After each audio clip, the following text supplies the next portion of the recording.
थे, आप यहाँ मौजूद थे जब साल का आखिरी हिस्सा गुजर रहा था, 24 आ रहा था। वैसे ही लफ्ज से ही लोग समझ जाते हैं।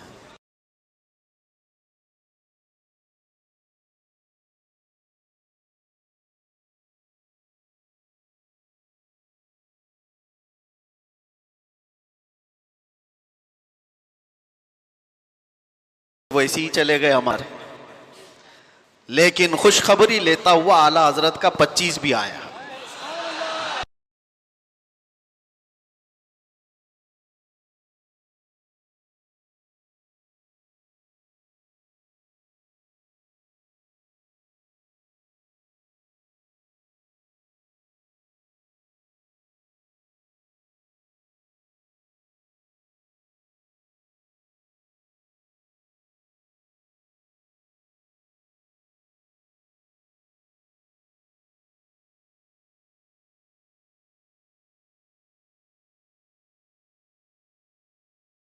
मुख्तसर सा वक्त बाकी है। शमसी साल के एतबार से रात के 12 बजते ही 2026 हमारी जिंदगी में दाखिल हो जाता है। मेरे अजीजों, खास तौर पर आज की जो महफिल हम मुनाकिद करते आए, जिसको 31st नाइट के नाम से आप लोग पहचानते हैं, दुनिया खुराफात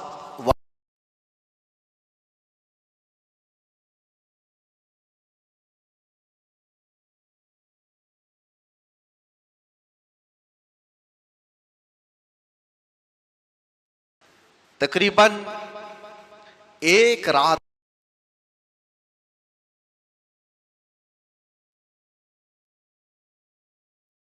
बड़े शहरों की, 4 या 5 शहरों की एक बात बताऊं तो 1500 से 1700 करोड़ की शराब सिर्फ एक रात में पी गई थी।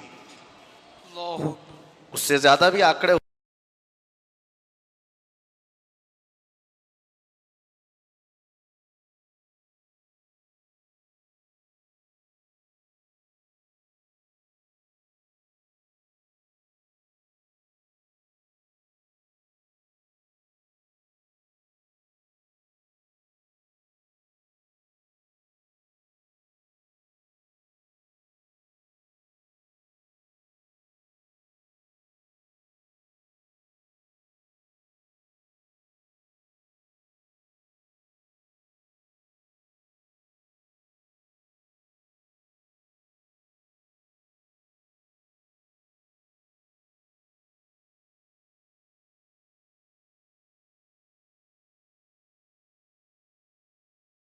लोग करते होंगे चंद जगहों पर, इससे क्या फर्क पड़ेगा?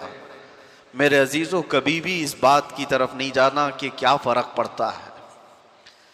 हमेशा याद रखना, इनकलाब किसी एक से भी आ सकता है।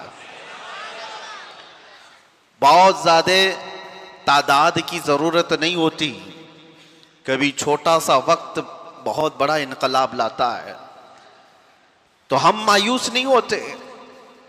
मैंने काफी साल पहले एक हिकायत पढ़ी थी जिसमें एक बंदे के बारे में मशहूर था, वो जितना कमाता था शराब के लिए इस्तेमाल करता था, पैसे पूरे शराब के लिए इस्तेमाल करता था।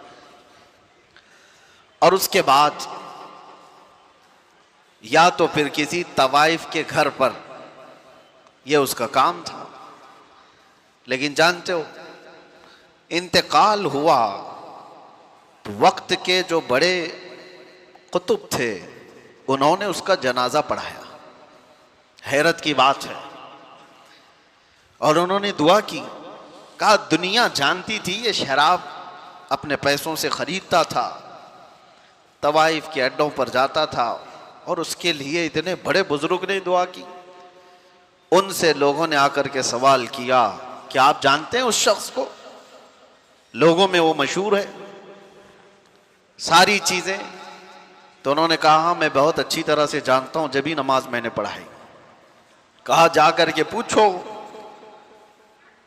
उसकी जिंदगी का राज उसकी बीवी जानती है।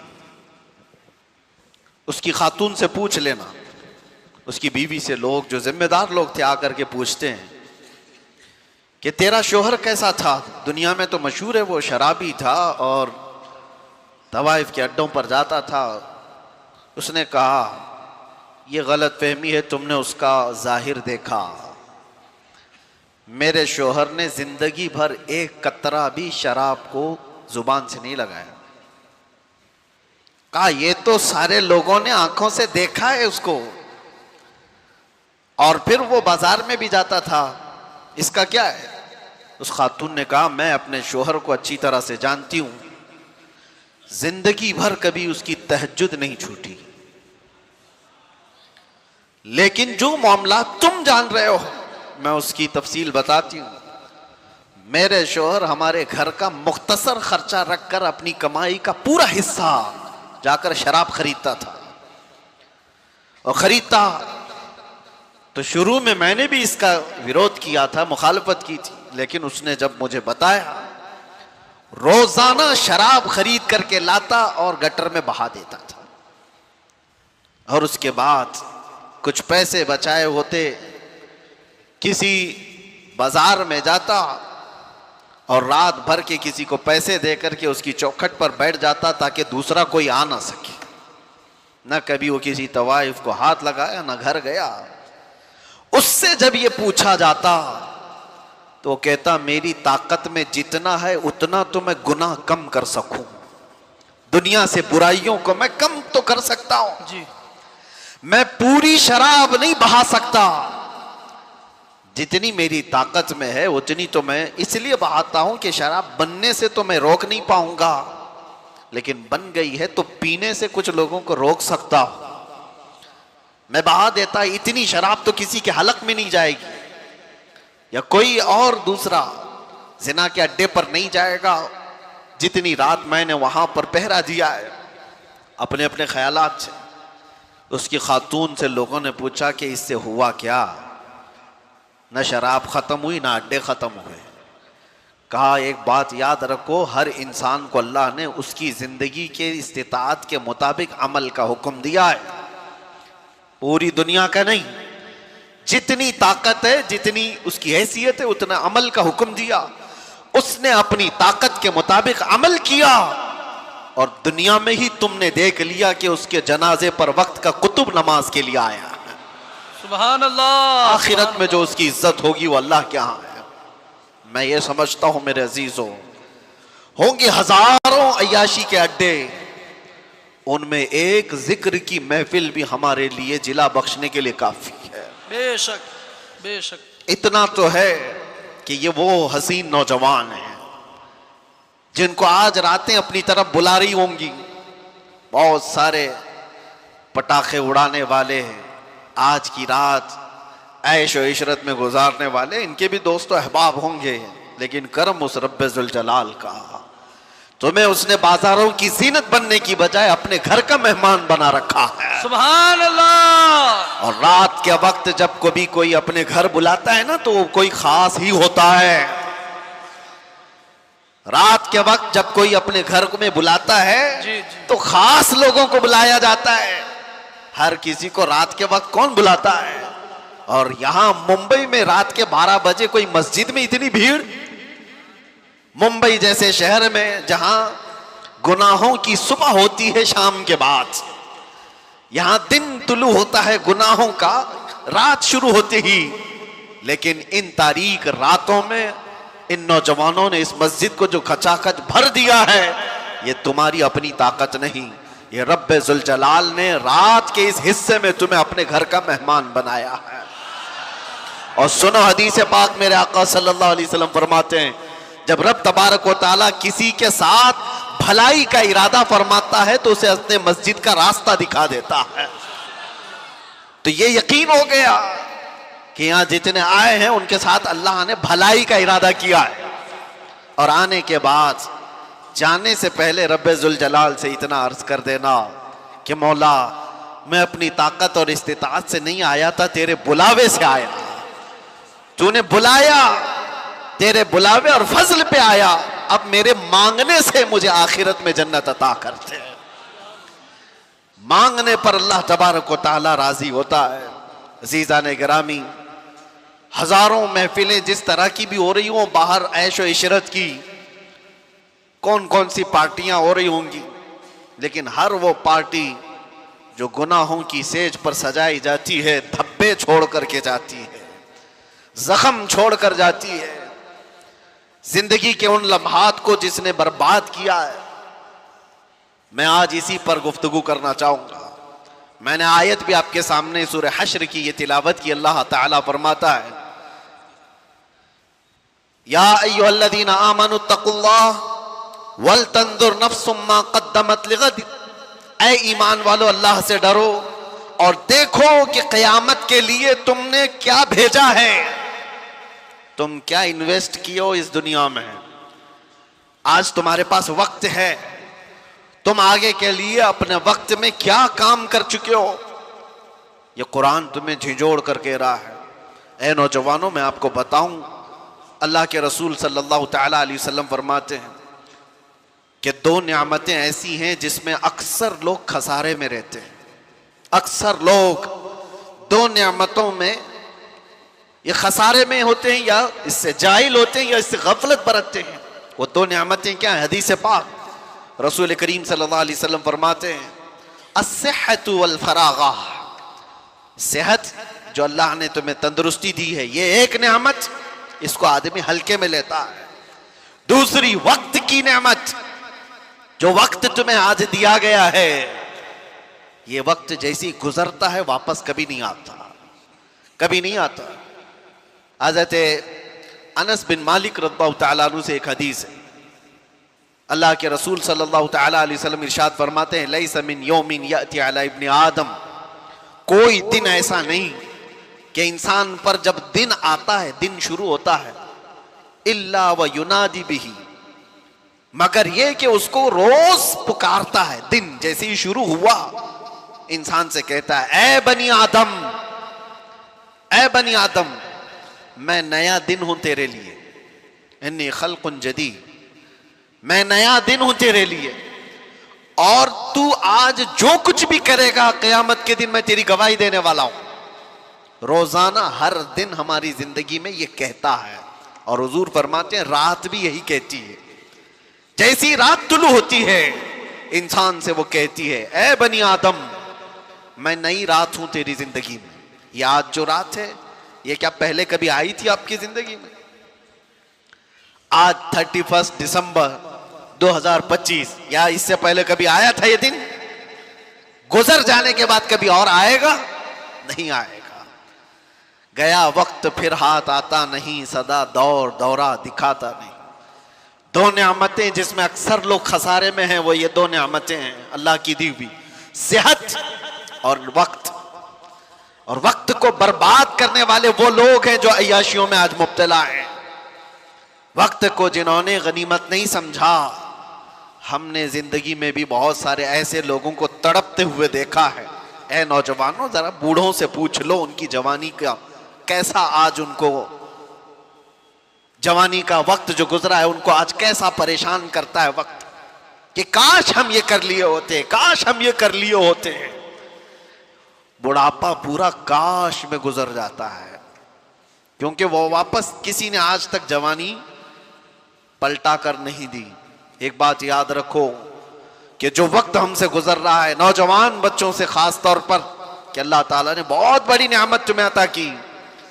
और एक हदीस में आपको सुनाऊं, अल्लाह के रसूल सल्लल्लाहु अलैहि वसल्लम फरमाते हैं, इग़्तनिम खम्सन क़ब्ल खम्सिन। 5 चीजों को 5 चीजों से पहले गनीमत जानो। वो 5 चीजें क्या हैं? हुजूर पाक सल्लल्लाहु तआला अलैहि वसल्लम फरमाते हैं, शबाबक क़ब्ल हरमिक। तुम्हारी जवानी को गनीमत समझो, बुढ़ापा आने से पहले है। बुढ़ापा वो नहीं कर पाएगा जो जवानी करती है। हुजूर फरमाते हैं, सेहतक क़ब्ल सक़मिक। तुम्हारी जो तंदुरुस्ती है, इसको गनीमत जानो बीमार होने से पहले। कभी हाथ उठाकर देखो, कभी पैर चलते हुए देखो, तो अल्लाह का शुक्र करो कि मौला हाथ सलामत से चल रहा है, पैर सलामत है, चल रहे हैं। आंखों से आज देख रहे हो, कितने ऐसी हैं जिनकी आंखें चली गई, उनको काला और सफेद भी नहीं मालूम।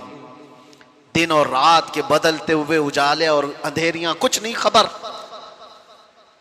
मेरे अजीजों, दांत सलामत हैं, खा पा रहे हो, उन लोगों से पूछो जिनसे रोटी का एक लुकमा भी अंदर नहीं जाता। सेहत अल्लाह ताला ने जो तुम्हें दिया है। मैं कैंसर हॉस्पिटल विजिट किया करता था अपने नौजवानों के साथ हर साल मीलाद मुस्तफ़ा सल्लल्लाहु अलैहि वसल्लम के मौके पर।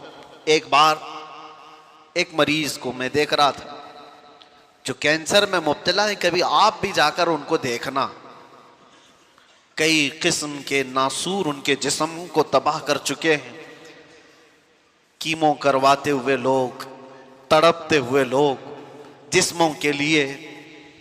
एक मरीज आज भी मुझे याद आता है, गर्दन में कोई फोड़ी हुई थी कैंसर की, जिसकी वजह से तकिया पूरा खून से भर जाता था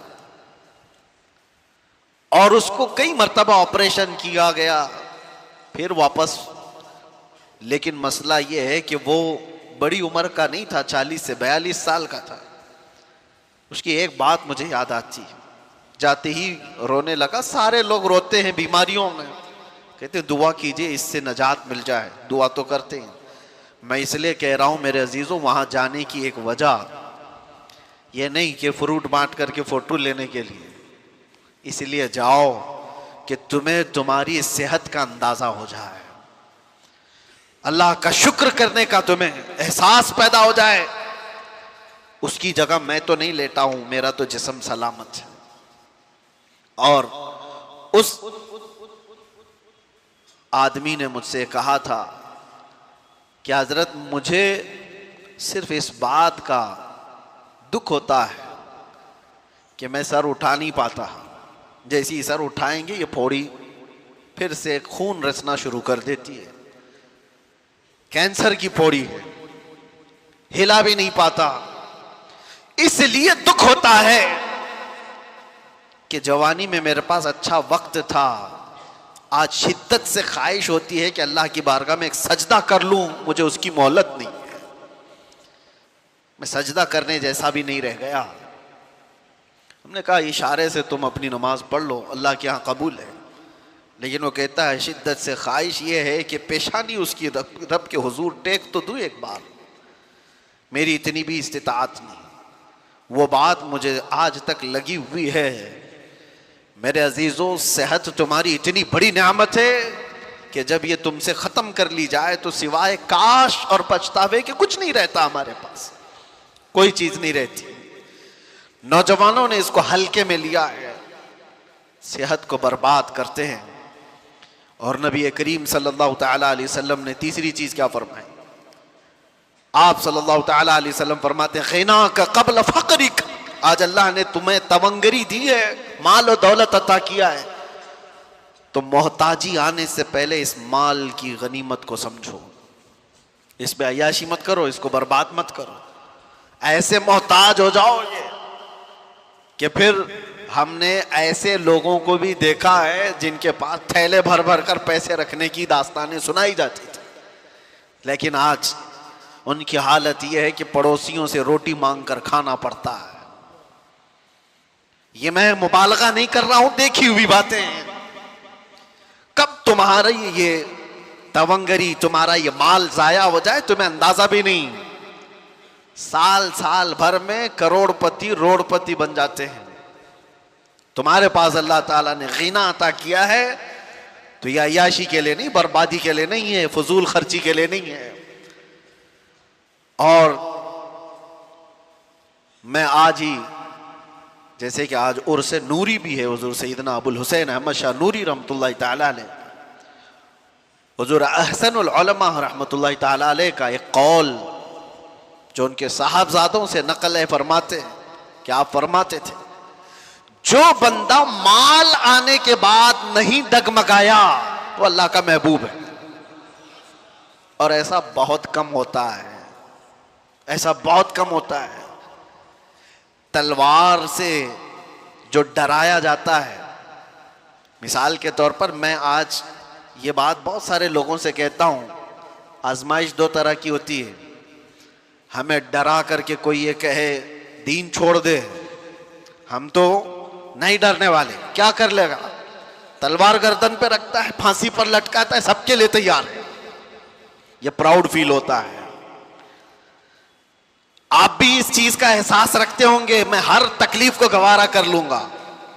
और हमने ऐसे बच्चों को देखा भी है, कैद की हालत में भी देखा है, जिन्होंने बहुत सख्तियां बर्दाश्त की लेकिन टस से मस नहीं हुए। इस जमाने की बात, एक आजमाइश ये है कि जालिम तुम्हें तलवार दिखाकर, चाकू दिखाकर, फांसी का फंदा दिखाकर के डराए और तुम ये कहो कि नहीं, मैं अपने दीन से बिल्कुल रूगर्दानी नहीं कर सकता, मैं अपने नबी पाक से थोड़ी देर के लिए भी गद्दारी या बेवफाई नहीं कर सकता।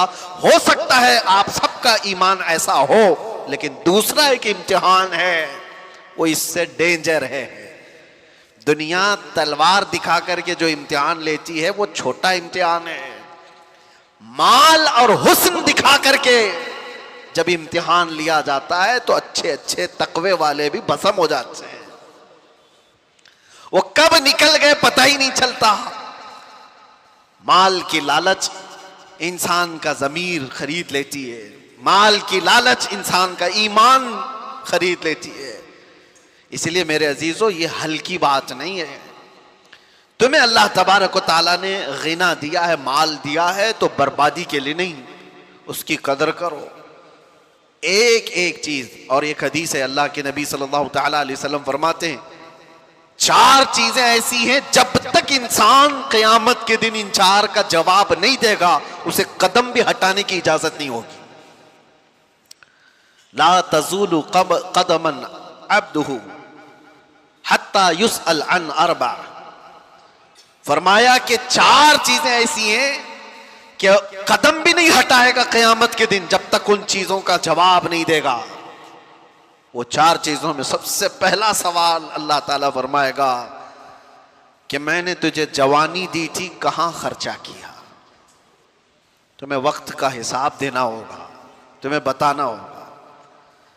और फरमाते हैं तफसीर में मुफस्सिरीन कि सिर्फ एक सवाल के जवाब में कई लोगों के 400 साल लग जाएंगे, 500 साल लग जाएंगे। जवानी का पाई पाई का हिसाब पूछा जाएगा। आप क्या समझते हो? बहुत सारे नौजवान ये समझते हैं कि हमें जो वक्त मिला है यह हमारा गोल्डन एरा है, इसमें अयाशी के लिए हर तरह के सामान हमारे पास है। मौलाना, जब इबादत करने का वक्त आएगा कर लेंगे। बहुत सारे लोग तो ये समझते हैं जब वक्त आएगा तो तौबा भी कर लेंगे, अल्लाह की बारगाह में भी आ जाएंगे। याद रखो, बुढ़ापा सबको नहीं दिया गया है। कितने जनाजे जवानी में चले गए, कितने तो कब्रों में जवानी का शबाब देखने से पहले सो गए। ये सबसे पहला सवाल क़यामत के दिन तुम्हें जवाब देना है, हमें भी देना है। जवानी कहां पर बिताई तुमने?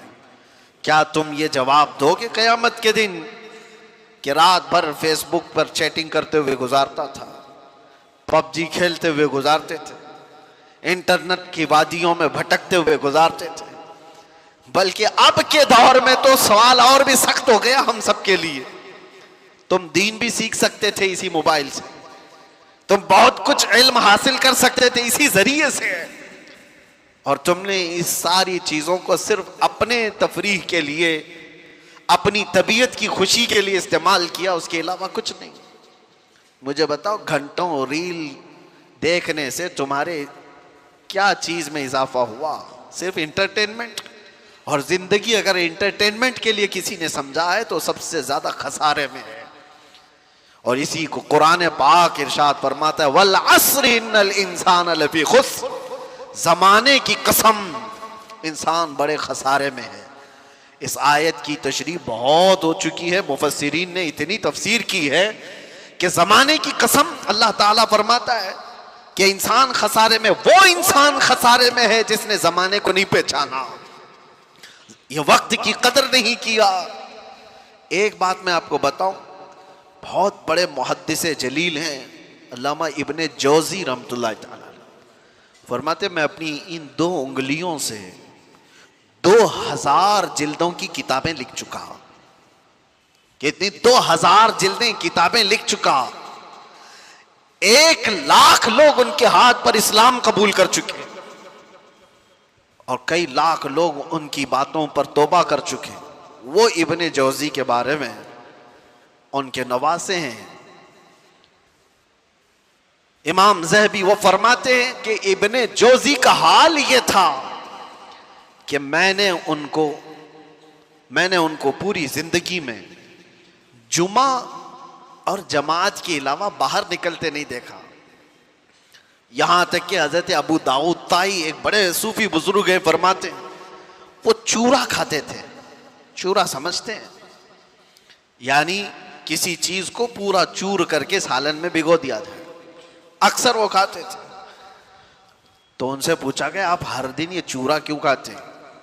तवज्जो, इमाम इब्ने दाऊद ताई फरमाते हैं इसलिए कि रोटी खाने में जितना वक्त लगता है उतने वक्त में मैं चूरा खाकर 40 आयतें पढ़ लेता हूं। मैं वक्त बचाता हूं।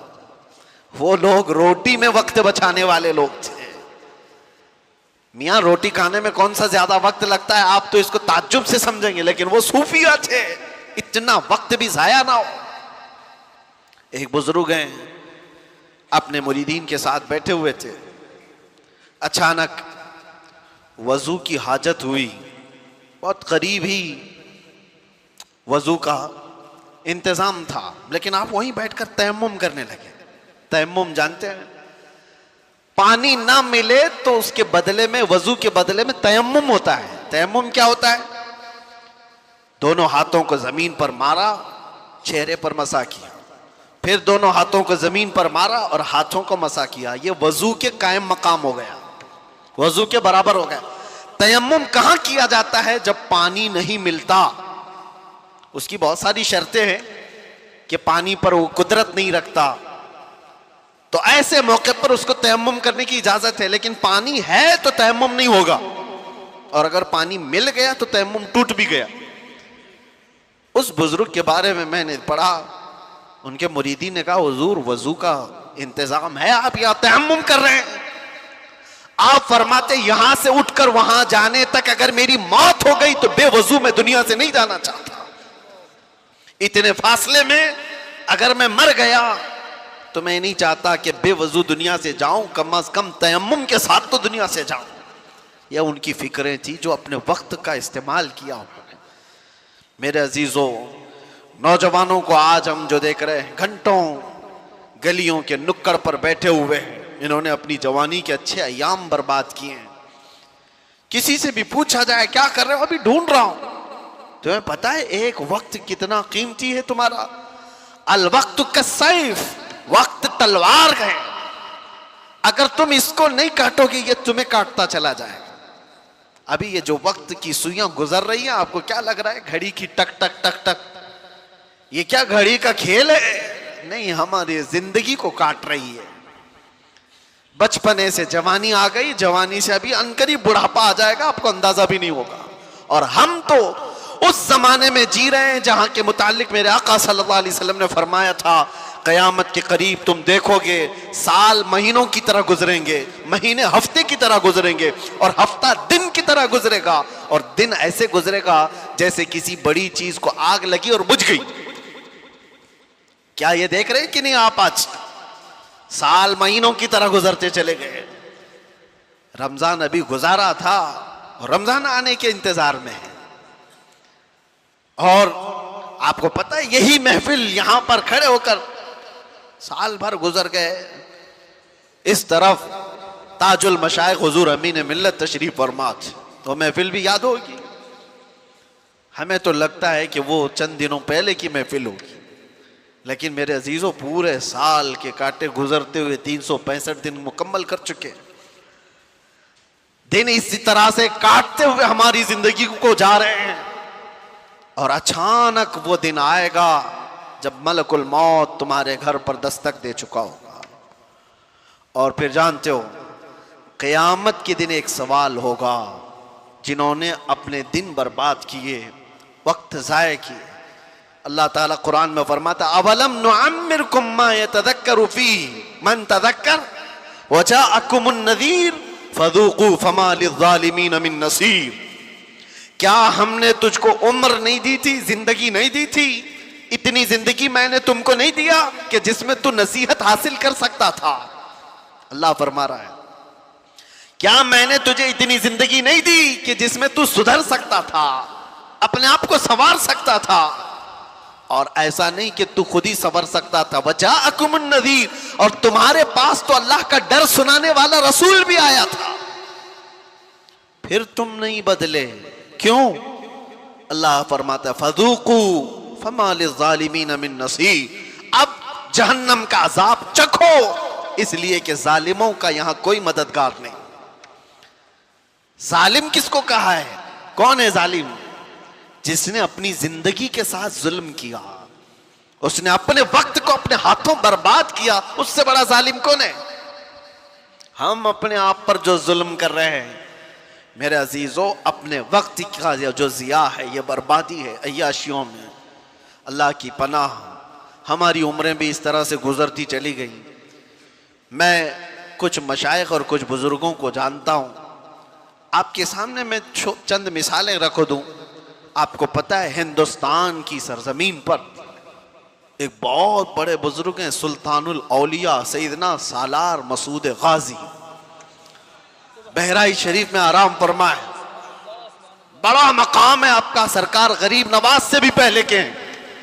और मशाइख ने तो यह कहा है कि हिंदुस्तान की विलायत उनके आस्थाने से होकर चलती है। औलिया के सरदार गरीब नवाज रज़ियल्लाहु ताला अन्हु से भी तकरीबन 200 साल पहले के सालार मसूद गाजी। ये बात उनकी मैं क्यों कह रहा हूं? इतना बड़ा मकाम औलिया की जमात में आपने हासिल कर लिया, लेकिन जानते हो आप, सालार मसूद गाजी की उम्र इंतकाल के वक्त 19 बरस की थी। वो सिर्फ 19 साल के थे। 19 साल के नौजवान को सुल्तानुल औलिया का लक़ब मिला। जिंदगी कैसी गुजारी! 19 साल में तो जवान यहां अभी ऐसे लगते हैं जैसे अभी दूध छोड़ा हुआ है, इसे कुछ खबर नहीं। और आपको पता है, हिंदुस्तान की सरजमीन पर सबसे पहला लश्कर लेकर आने वाला मोहम्मद बिन कासिम किस लिए आया था? 10,000 का लश्कर लेकर सिर्फ इस्लामी बहनों की इज्जत बचाने के लिए आया था। राजा ताहिर सिंह एक जालिम बादशाह था, उसके गुंडों ने कुछ औरतों को कब्जा में लिया और उनका माल लूट लिया था। उन औरतों ने आवाज लगाई थी कि है कोई हमारा भाई जो हमारी मदद करे हिंदुस्तान से। तो उस वक्त कुछ अरब के ताजिर यहां पर तिजारत के लिए आए थे। उन्होंने ये मामला देखा तो वापस जाकर उस वक्त गवर्नर जो उस वक्त था हज्जाज बिन यूसुफ, उसके जमाने में वो लोग वाकया सुना रहे थे।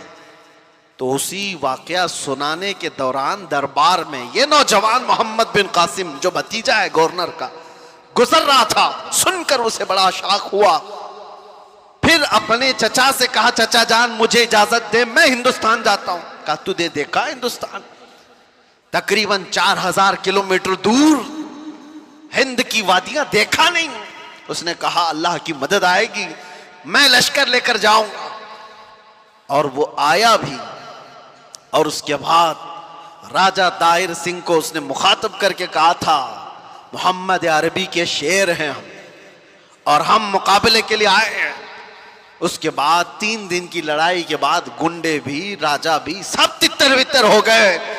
उस मोहम्मद बिन कासिम ने पहली बार परचम इस्लाम लहराया था।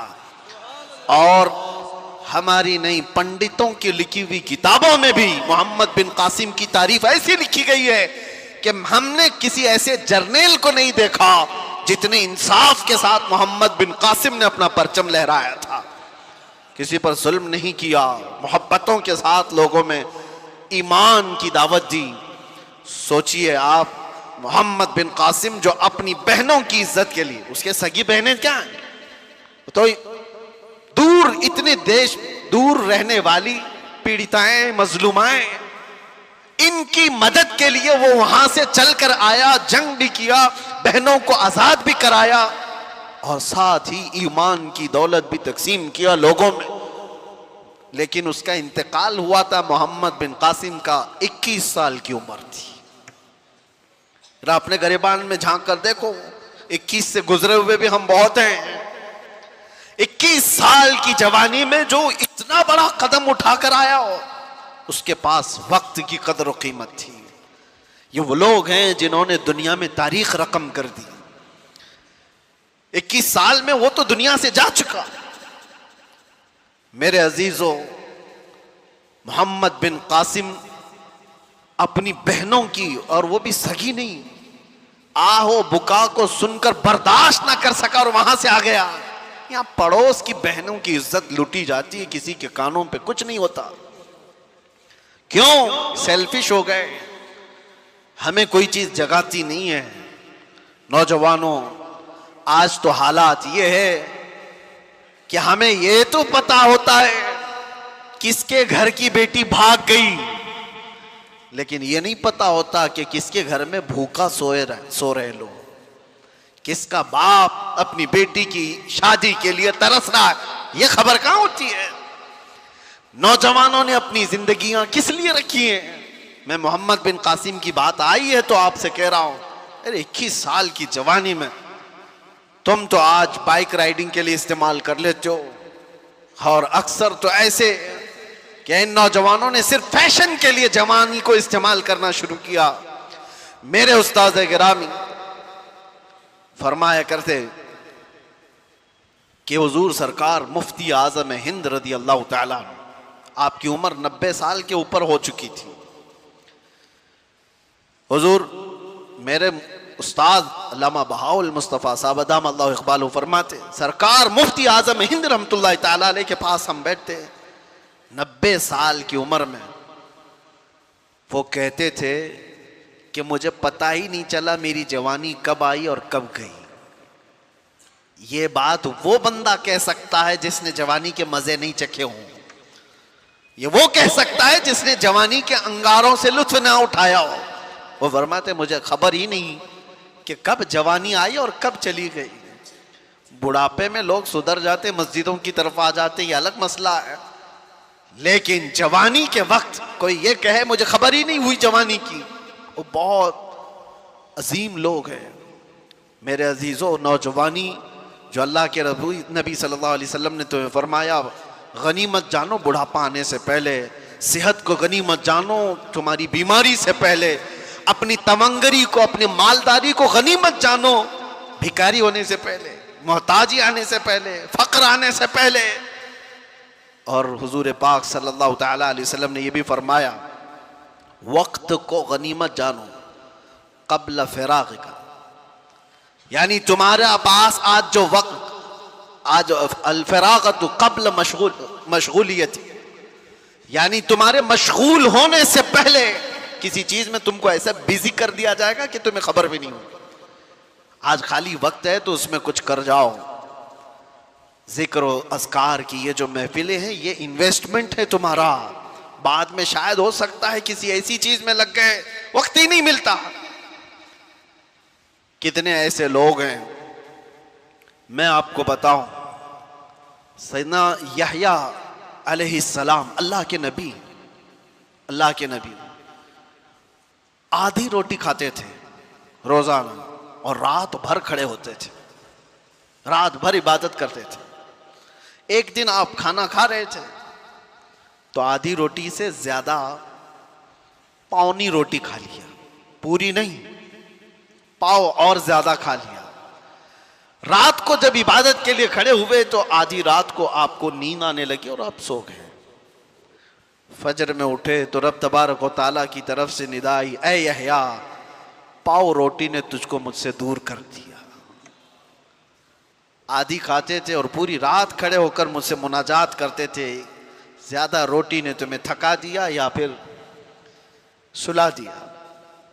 मैं आज ये कह रहा हूं, कितने ऐसे नौजवान जो हमारे साथ मुसलसल पाबंद सलात थे, नमाजें पढ़ते थे, कुछ ऐसे अयाम आए कि वो दिखते ही नहीं। फिर वो महफिलों में भी सरे महफिल बैठने वाले हाजिर बाश लोग, पूछा गया कहाँ हो, दिखते ही नहीं। कहा क्या करूं, जॉब से टाइम ही नहीं मिलता, क्या करूं, बिजनेस ऐसा हो गया है कि वक्त ही नहीं मिलता। इसीलिए अल्लाह के नबी सल्लल्लाहु अलैहि वसल्लम ने फरमाया, तुम्हारे पास जो आज वक्त है, तुम्हारे मशगूल होने से पहले इसको गनीमत जानो। कभी कभार बंदा ऐसी चीज में मशगूल हो जाता है कि उसे कुछ नहीं हासिल करने को मिलता। और वो नौजवान जो अभी शादी से पहले के हैं, क्या जिम्मेदारियां हैं तुम्हारे ऊपर? शादी हो जाने दो, फिर देखो क्या क्या चीजें अचानक सर पर पड़ जाती।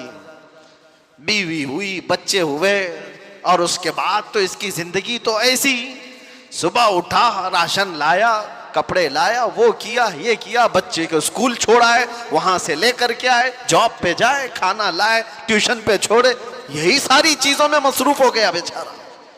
और पहले इतना मसरूफ नहीं था, और ये मसरूफियत बढ़ती जाती है।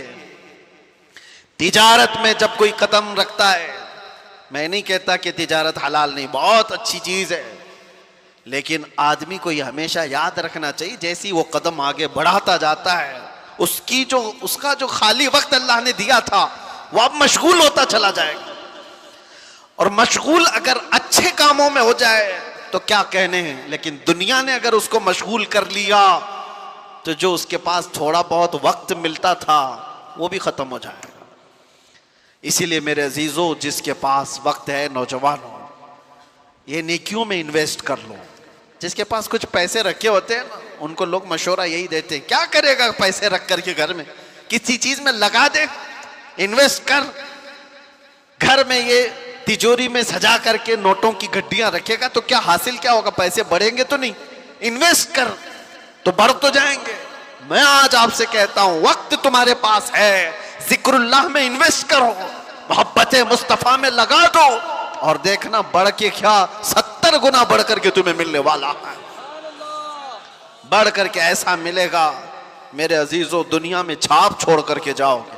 आखिरी चीज मेरे आका सल्लल्लाहु अलैहि वसल्लम ने जो फरमाया, 5 चीजें फरमाई, इग़्तनिम खम्सन क़ब्ल खम्सिन, 5 चीजों को गनीमत जानो, 5 चीजों के आने से पहले। उसमें 5वीं है, हुजूर फरमाते हैं, अपनी जो जिंदगी है जैसी तैसी जो भी है, इग़्तनिम हयातक क़ब्ल मौतिक, मरने से पहले ये जिंदगी को ही गनीमत जान लो।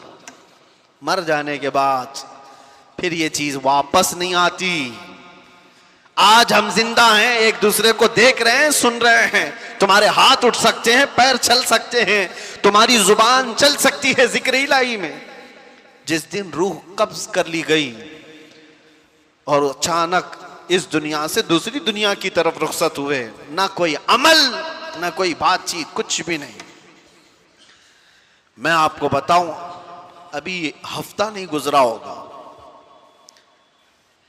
हमारे पास हमारे मुहिब्बे गिरामी बड़े पुराने हमारे ताल्लुकात में थे, हज़रत हाफिज कारी खुर्शीद साहब, अल्लाह उनकी मग़फ़िरत फरमाए।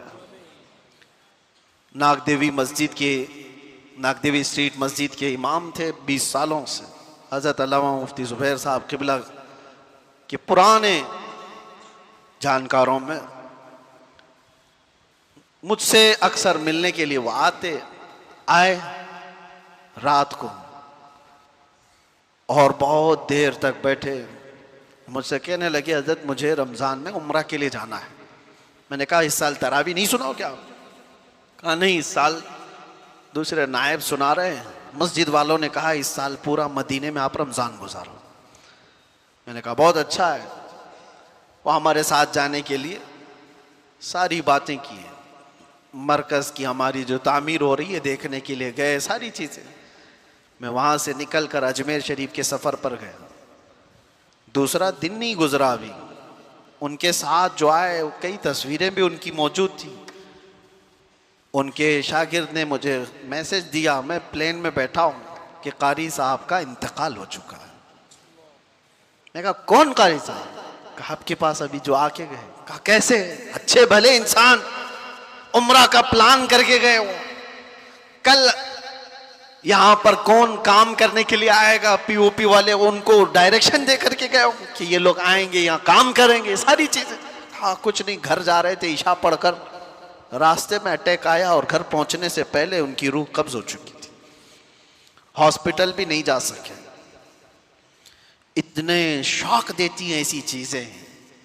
एक दिन पहले बंदा जो हमारे साथ बैठे, चाय पानी कर रहा हो रात को, सुबह वो कब्रिस्तान में उसकी कब्र फूलों से सजी हुई नजर आ रही है, मनो मिट्टी तले जा चुका हो, दिल को दहला देने वाली चीजें। इसीलिए अल्लाह के नबी सल्लल्लाहु अलैहि वसल्लम ने फरमाया, मौत तुम्हारे लिए नसीहत करती है। ए नौजवानों, जनाजे उठा करके कह लगाते हुए मत जाओ, कब्रिस्तानों में हंसी मजाक करके मत आओ, वो सब तुम्हें नसीहत कर रहे हैं, वास कर रहे हैं, हम जा चुके, तुम्हारा नंबर है, तुम आने वाले हो। इसीलिए कहा गया ना, जनाजे को सबसे आगे रखा जाए, चलने वाले सबसे पीछे चलें। क्यों? उसको देख करके कि जनाजे में सोया हुआ मर्द या औरत, वो मैयत जो मैं पुकार करके कहता हुआ जाता है, जिस तरह आज तुमने मुझे आगे रखा, पीछे चल रहे हो, इसी तरह कब्र में भी मेरे पीछे तुम ही आने वाले हो। हम सब उसी मंजिल के मुसाफिर हैं। अल्लाह के नबी सल्लल्लाहु अलैहि वसल्लम ने क्या फरमाया? इग़्तनिम खमसन क़ब्ल खमसिन, 5 चीजों को 5 चीजों से पहले गनीमत जानो। उसमें 5वीं चीज हुजूर फरमाते हैं, अपनी जिंदगी को मौत से पहले गनीमत जानो। एक एक वक्त तुम्हारे पास जो गुजरता जा रहा है, अफसोस और पछतावे का ना हो। मौत के वक्त हज़रत सुफियान सौरी रदी अल्लाह तआला अन्हु मशहूर बुजुर्ग हैं, फरमाते हैं एक जनाजा जा रहा था, उसमें एक बच्ची साथ में जा रही थी, उसके बाप का जनाजा था, रोती हुई जा रही थी, बहुत रोती हुई जा रही थी। देखा वो क्या कह रही थी, हज़रत सुफियान सौरी देखते हैं 8 साल की बच्ची है, वो ये कहती जा रही है कि बाबा आज हमारे घर पर बड़ी मुसीबत आई, ऐसी मुसीबत कभी आई नहीं थी। तो उन्होंने उस बच्ची से रोक करके कहा, बेटा तुम्हारे घर पर नहीं, जो तेरे बाप पर आई है ना मौत, इससे बड़ी कभी आ नहीं सकती, वो सबसे बड़ी है। तुम तो दूसरे दिन नॉर्मल हो जाओगे, खाने पीने लग जाओगे, जिस पर मौत आई है वो सबसे बड़ी आजमाइश है उसके लिए। तू ये नहीं जानती कि तेरे बाप पर जो आई है वो सबसे बड़ी है। उसके बाद उस बाप को जनाजा ले जा करके दफन कर दिया गया। दूसरे दिन हजरत सुफियान सौरी कब्रिस्तान गए थे, उस लड़की को देखा अपने बाप की कब्र के पास बैठी रो रही है, अपने बाप की मोहब्बत में मुब्तला थी और कहती बीमार था मेरा बाप, और कब्र से बातें कर रही है, अब्बा कल की रात कैसी गुजरी तुम्हारी, जब घर पर होते तो मैं बिछौना लगा देती थी, और घर पर होते तो मैं तुम्हें ओढ़ने के लिए चादर देती, घर पर तुम बीमार थे तो तुम्हें मैं पकड़कर उठाती थी, तुम्हें दवाइयां ला देती, खाना खिलाती थी, और तुम्हें थपक करके मैं सुलाती थी। अब्बा जान कल की रात कैसी गुजरी तुम्हारी, कब्र की ये पहली रात। हजरत सुफियान सौरी उस बच्ची की बातें सुन रहे थे पीछे खड़े होकर। फिर आपने आकर के कहा, बेटा बाप से ये मत पूछ कि कल की रात कैसी गुजरी, और तू अपने वाकयात मत बता कि मैं तुझे बिस्तर पर उठाती थी, सुलाती थी, चादर देती थी, थपकती थी। ये पूछ बाबा हमने जो कफन पहना कर भेजा था उसको फरिश्तों ने रखा है या उसको निकाल कर नंगा कर दिया है। ये पूछ कि तुझे हमने सही सलामत जिस्म के साथ भेजा था, कहीं इस सही सलामत जिस्म पर सांप और बिच्छुओं ने तो हमला नहीं कर दिया है। ये पूछ अपनी बाप से। खाने पीने की चीजें, दवाइयों की चीजें हो गई, खत्म हो गई। अब कब्र में दवाइयां नहीं पूछी जाएंगी, खाना पीना और बिस्तर और ओढ़ना नहीं पूछा जाएगा। अब उससे जो पूछा जाएगा उसके अमाल के बारे में, उसके अमाल के बारे में। अजीज़ान गिरामी वक़ार, मौत आनी है, इससे इनकार करोगे तो भी कुछ मतलब नहीं है। कौन है इस दुनिया में जो इनकार करके दिखाए? वो किसी भी मजहब वाला हो, किसी भी दीन वाला हो, मौत से किसी को इनकार नहीं। मौत से किसको रुस्तगारी है? आज उनकी तो कल हमारी बारी है। आगाह अपनी मौत से कोई बशर नहीं, सामान 100 बरस का है, पल की खबर नहीं। अल्लाह के नबी सल्लल्लाहु तआला अलैहि वसल्लम ने इरशाद फरमाया, अपनी हयात को गनीमत जानो, मौत आने से पहले। मौत के बाद फिर ये हयात, ये जो जिंदगी है, इसके सिर्फ ख्वाहिश करते रह जाओगे, काश।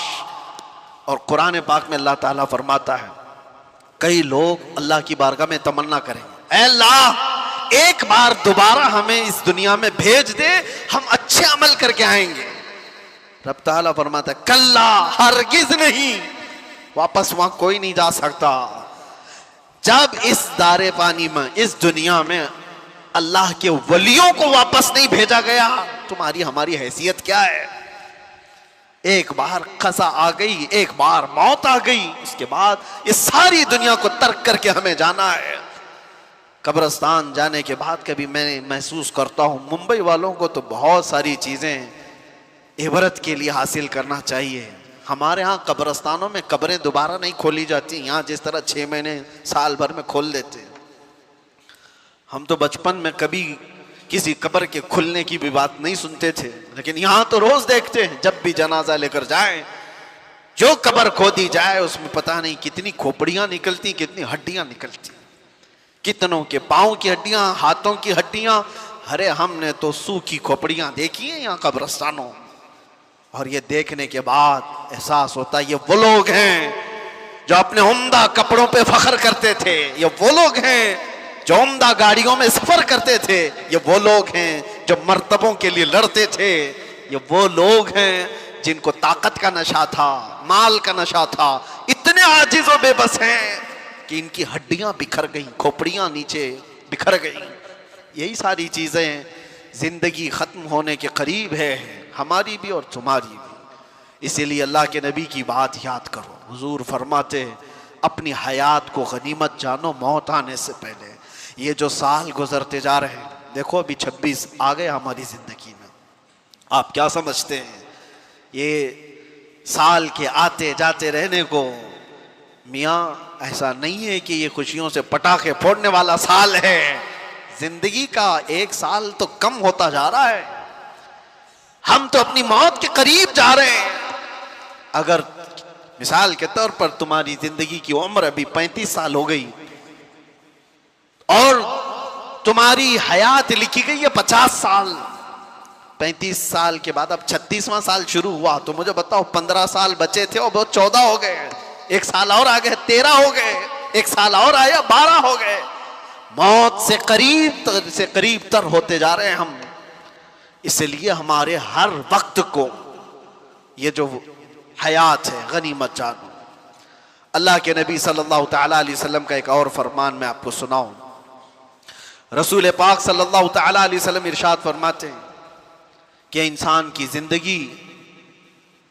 जिंदगी इतनी मुख्तसर है, इतनी मुख्तसर है कि क़यामत के करीब जो आने वाले हालात हैं उसके मुतालिक हुजूर फरमाते हैं, बच्चे जवान लगेंगे, जवान बूढ़े नजर आएंगे।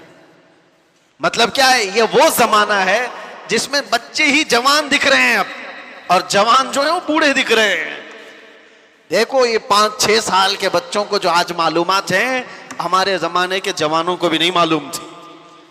आज के 5 साल के 6 साल के बच्चे पूरा तुम्हें चला देंगे। इंटरनेट के बादशाह हैं ये, इनको मोबाइल हाथ में दो, पूरी दुनिया ये बताते हैं, सारी चीजों का इल्म इनको। जवानी के जो मामलात मालूम थे वो 5-6 साल के बच्चों को आज मालूम है। यही तो मेरे आका ने फरमाया, एक जमाना आएगा बच्चे तुम्हारे जवान दिखेंगे। और जवानों का हाल यह है कि सारी जवानी तो बचपन में खत्म कर लिया, 25 साल के हो रहे, 30 साल के हो रहे, बुढ़ापे जैसी शक्ल हो गई, बाल सफेद होने लग गए। कई लोगों की जिंदगियां देखी हमने, 30 साल के बाद रिटायर्ड होते दिख रहे हैं, घर नहीं चल पा रहा है, ताकत जवाब दे रही है। अरे 30-40 साल की उम्र में लटक गए। बहुत सारी ऐसी जिंदगियां, ये कयामत के करीब हम उस जमाने में जी रहे हैं।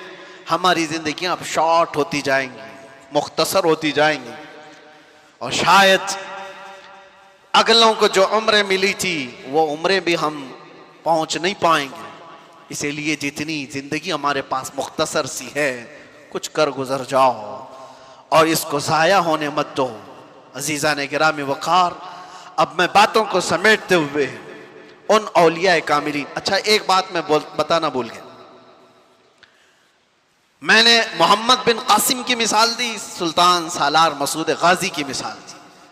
यहां खड़ा हूं तो मैं आपको एक बात बता दूं, ये जो मस्जिद है ना, मदनपुरा सुन्नी बड़ी जामा मस्जिद, इस मस्जिद को बनाने वाले जो हाजी आदम सिद्दीक, नाम इसी नाम से मस्जिद है, ये खानदान है, मैं इनकी पूरी तफसीलात में नहीं जाते हुए एक बात कहता हूं। साबू सिद्दीक साहब का नाम सुना होगा, उनके नाम से हॉस्पिटल भी है, मुसाफिर खाना भी है। हो सकता है आपने देखा हो या सुना हो। बड़ा मुसाफिर खाना है, बड़ा हॉस्पिटल है, अच्छा, और मुंबई जैसे शहर। और तकरीबन उनकी जिंदगी में ऐसी 3 बड़ी मस्जिदें हैं।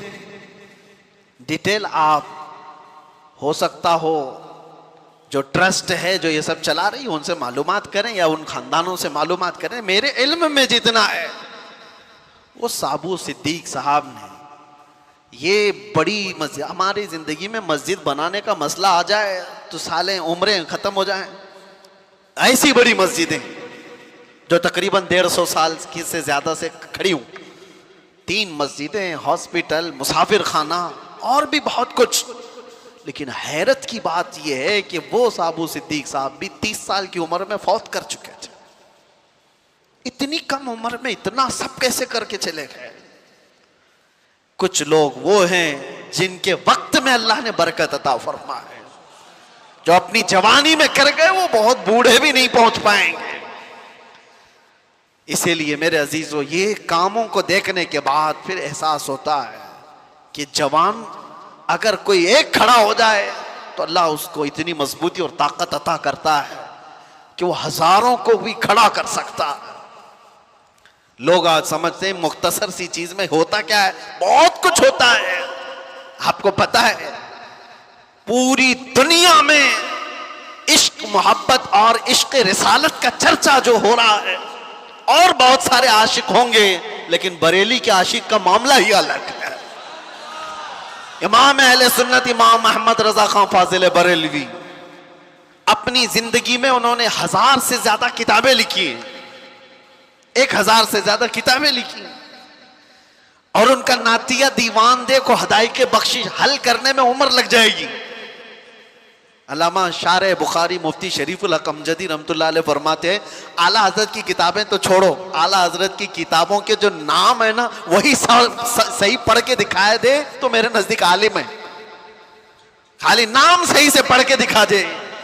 जो आला हजरत ने किताबों के नाम रखे, नाम भी ऐसे रखे, अगर उन नाम का अदद आप निकालेंगे तो जिस साल में किताब लिखी गई उसी साल का ही अदद निकलेगा। अगर उन्होंने किताब 1320 में लिखी है तो 1320 के अदद से जो नाम आता है वही नाम की किताब रखी। फतावा रज़विया का नाम अल अताया नबविया फिल फतावा रज़विया, इसके अदद निकालेंगे तो आपको पता चल जाएगा फतावा रज़विया किस साल में लिखी गई है। पूरी किताबों के नाम उन्होंने इस तरह रखे हैं।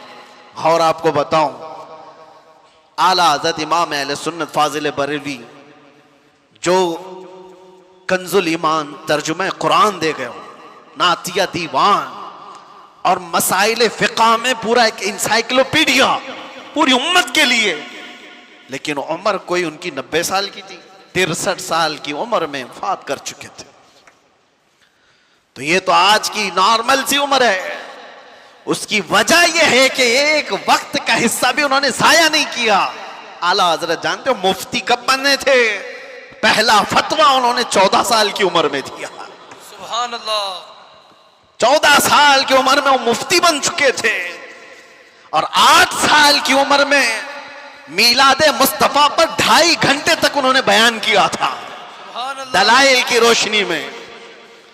जब बंदा अपने वक्त का इस्तेमाल करता है तो अल्लाह तबारक व तआला उसके वक्त में बरकत भी अता फरमाता है। और जिन्होंने सिर्फ जाया किया है, बर्बाद किया है वक्त, उनका वक्त और भी बर्बाद होता चला जाता है। वक्त को गनीमत जान। यहाँ तलबा भी होंगे, कुछ लोग बच्चे मेरे सुन रहे हों, मैंने देखा है हिफ्ज़ कुरान करने के लिए वो रट्टा मार रहे, दिल लगा ही नहीं है।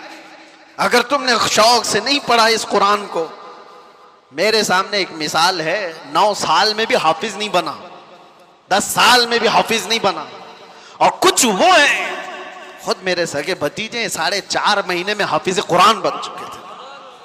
कुरान अल्लाह तबारक व तआला जो तुम्हें अता किया है, उन तलबा से भी मैं कह रहा हूं वक्त जाया किए जा रहे हो।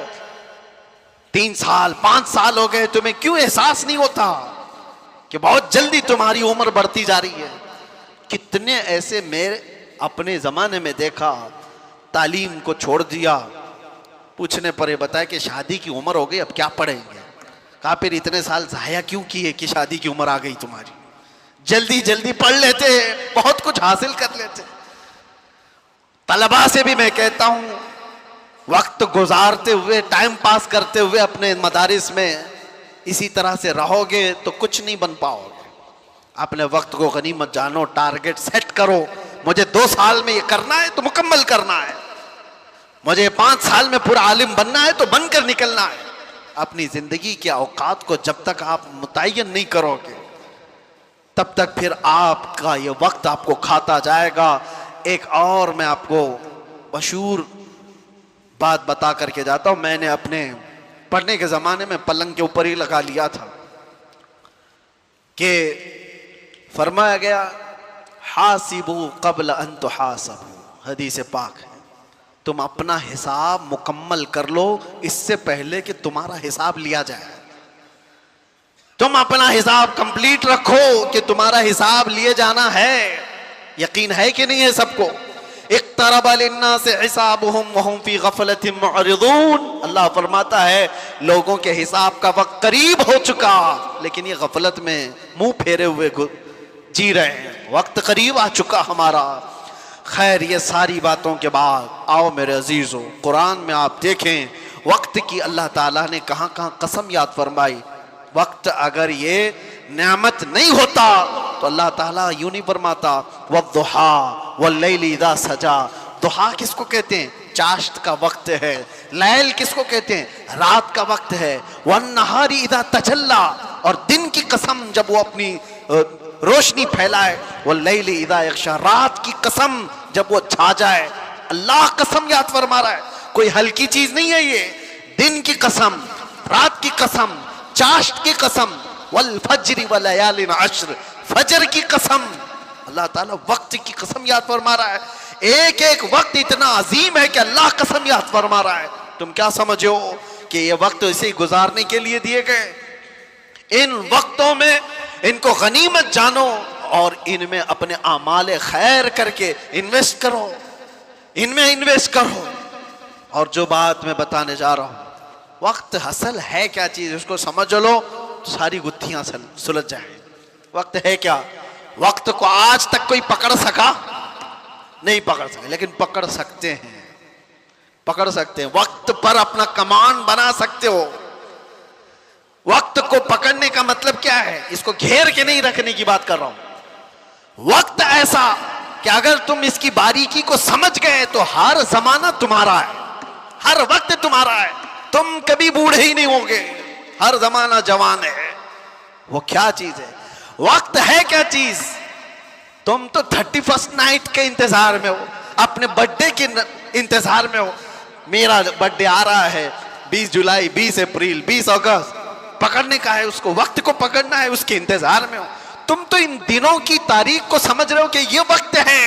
वक्त ये नहीं, वक्त है मोहम्मद रसूलुल्लाह की जात।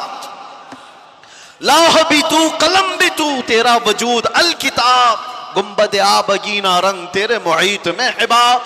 हुजूर पाक सल्लल्लाहु तआला अलैहि वसल्लम की जात अगर वो वक्त नहीं होती तो कुरान यूं नहीं कहता वद्दुहा, चाश्त की कसम। मतलब क्या है? मुफस्सिरीन ने फरमाया दुहा चाश्त के वक्त को कहते हैं, नाश्ते का वक्त। जो सूरज निकलता है तो कैसी शिवाएं होती उसकी? वो जलाने वाली नहीं होती, वो तपिश वाली नहीं होती, वो ठंडी रोशनी होती है।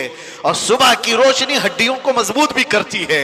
और अल्लाह ताला अपने महबूब के चेहरे को वो वक्त से तशबीह देते हुए फरमा रहा है, महबूब का चेहरा ऐसा है जैसे सुबह की रोशनी हुआ करती है। सुबह की रोशनी से तशबीह दी गई। मैं जो बात कह रहा हूं वक्त को पकड़ने की, जो रसूलुल्लाह की जात को थाम लिया, हर वक्त उसका है, हर जमाना उसका है।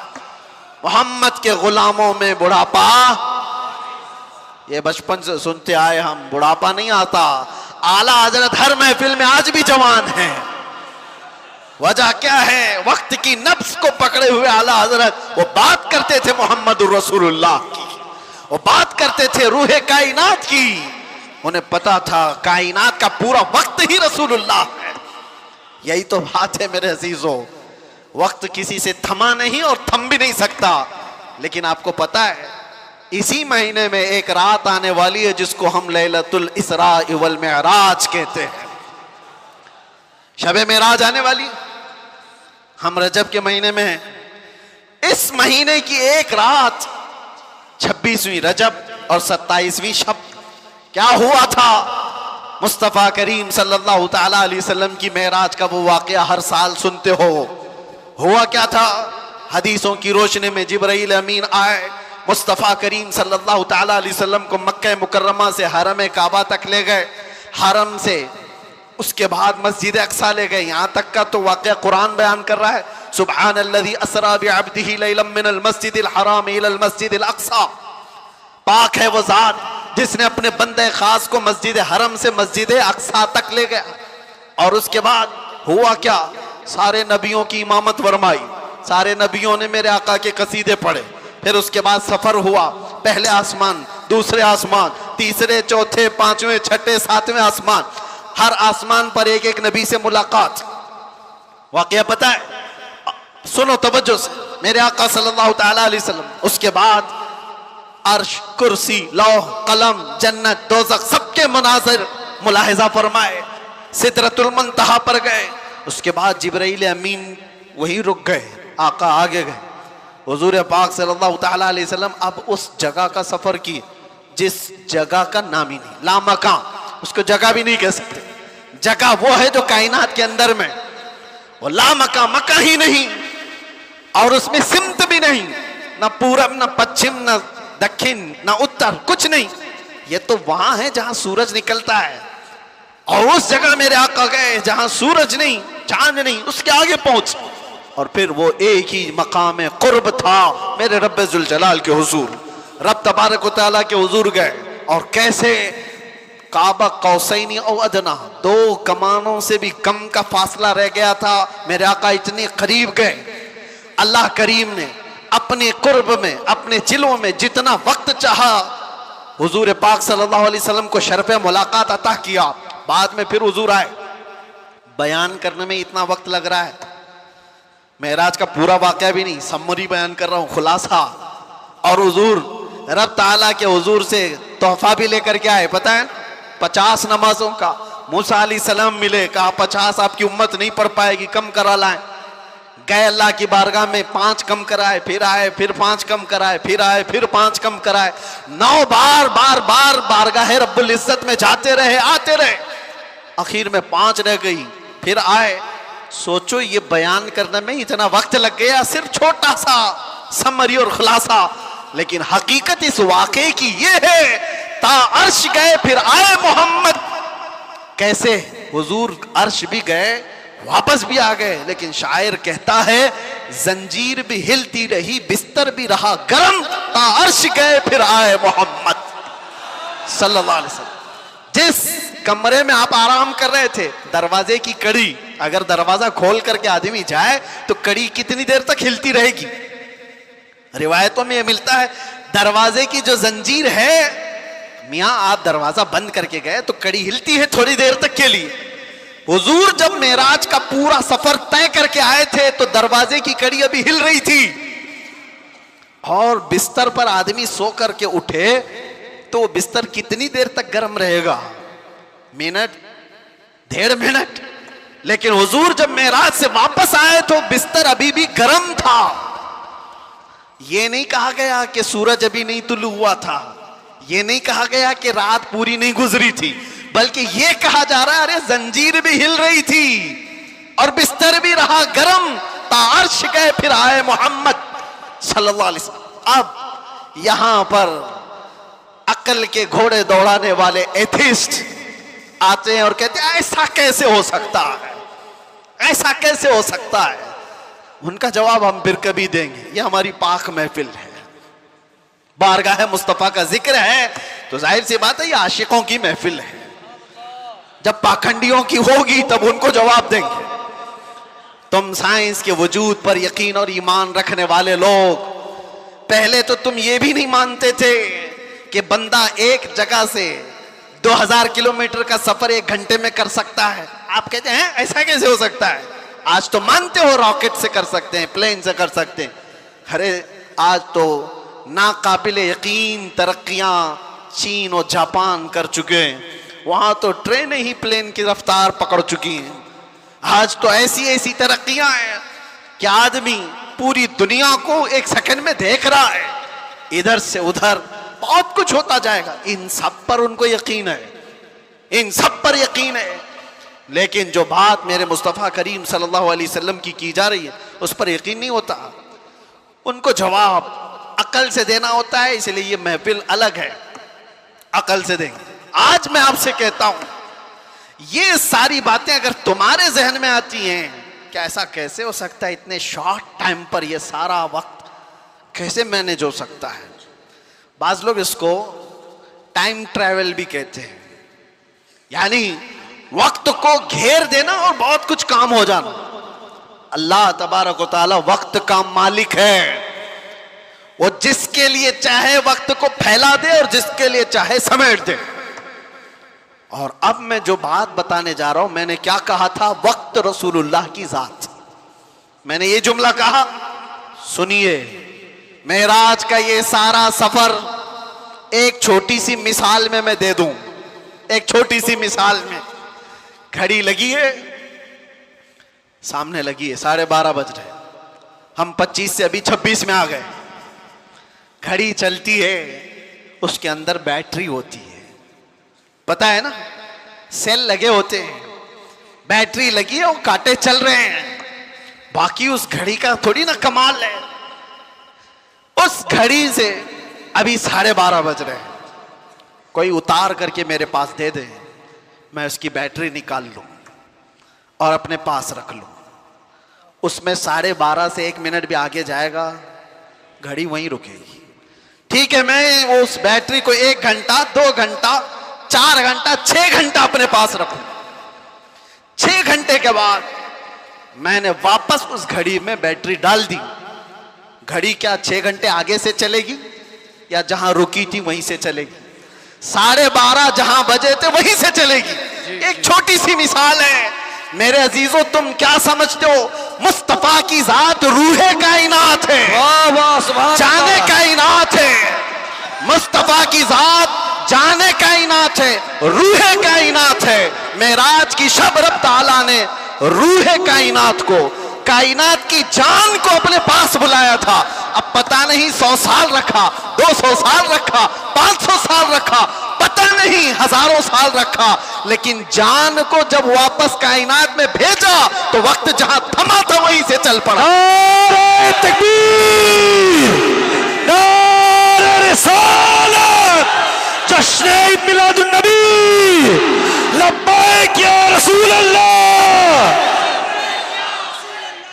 इसीलिए मैंने कहा वक्त रसूलुल्लाह की जात है।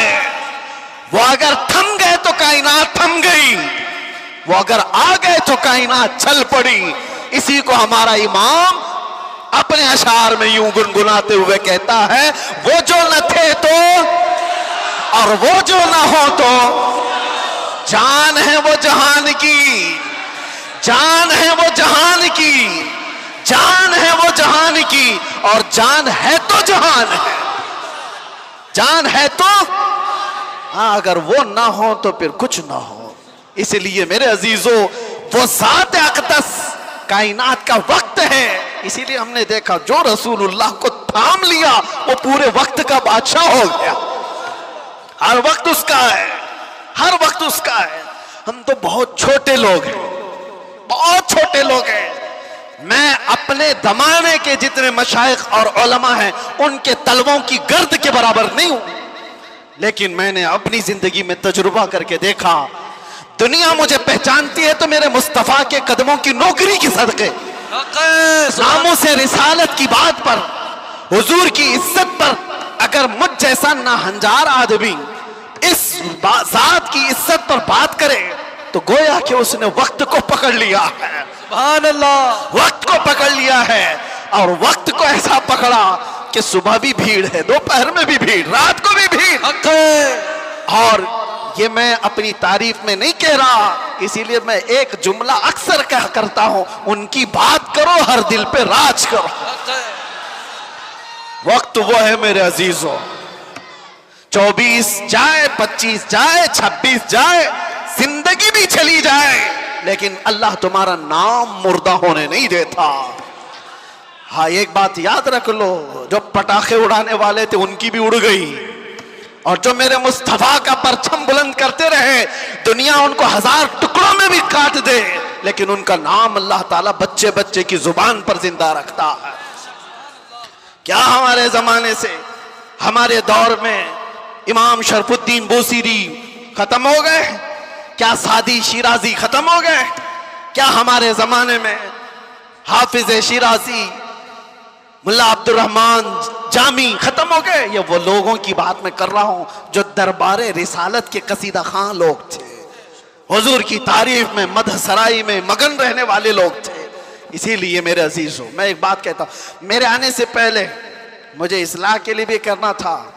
जाहिर सी बात है, हमारा पूरा जलसा रिकॉर्ड होगा, कल को इसको अपलोड करेंगे कि क्लिप काटेंगे, लोग उस पर एतराजात की बौछार और उस पर अपना तमाशा अलग, जो कुछ भी होता है। लेकिन वजाहत के साथ कहता हूं, नाजिम साहब, आपने मुझे बुलाने से पहले बहुत सारा वक्त बर्बाद किया, उस वजह से कि हम नहीं हैं इस महफिल की तारीफ करने के लायक।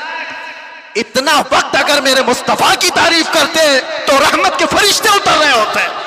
सुभान अल्लाह, बारगाह मुस्तफा में लब्बैक लब्बैक लब्बैक या रसूल अल्लाह, लब्बैक लब्बैक लब्बैक या रसूल अल्लाह, लब्बैक लब्बैक लब्बैक या रसूल अल्लाह, लब्बैक लब्बैक लब्बैक या रसूल अल्लाह, लब्बैक या रसूल अल्लाह। बारगाह रब्बुल इज्जत में दुआ यही है कि रब तबारक व तआला ऐरे गैरे नत्थु खेरे के लिए जुबान खुलने से बचाए। आला हजरत के पास नानपारा के रहने वाले साहब आए थे और ये कहते हुए कि हमारे नानपारा के जो नवाब साहब हैं, उनकी शान में जब कोई शायर शेर पढ़ता है तो खूब नजराने देते हैं।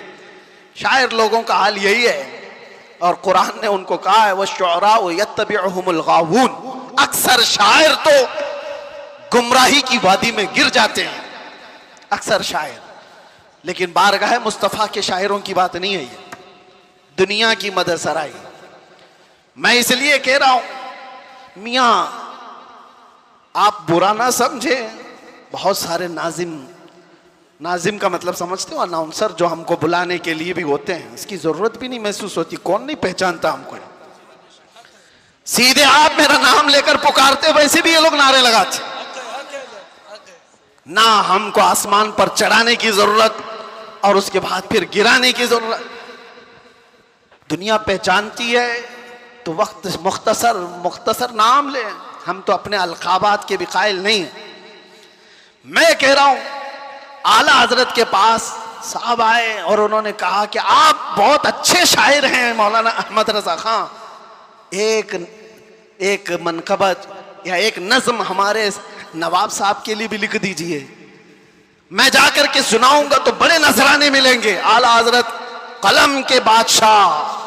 अरे मियां, अल्लाह ने वो दौलत अता की थी, वो दौलत अता की थी। मोहसिन काकोरवी साहब एक बड़े शायर थे, आला हजरत के पास वो एक कसीदा लिख करके लाए थे। किस चीज का कसीदा? मेराज का कसीदा, हुजूर के मेराज का कसीदा। उसमें काशी, गंगा जल सबका जिक्र था। उन्होंने इस्तिआरा के तौर पर अशार लिखे थे, काशी से चला जानुबे मथुरा, इस तरह के अशार। आला हजरत ने 2 शेर सुने, उसके बाद कहा, मोहसिन साहब रुकिए, असर का वक्त हो गया, नमाज के लिए जाएंगे। असर की सुन्नतें पढ़ी। अब सुन्नत और फर्ज के बीच में कितना वक्त रहता है? असर की सुन्नत और फर्ज के बीच में उतने ही वक्त में कसीदे मेराज आला हजरत ने लिख लिया। सुभान अल्लाह।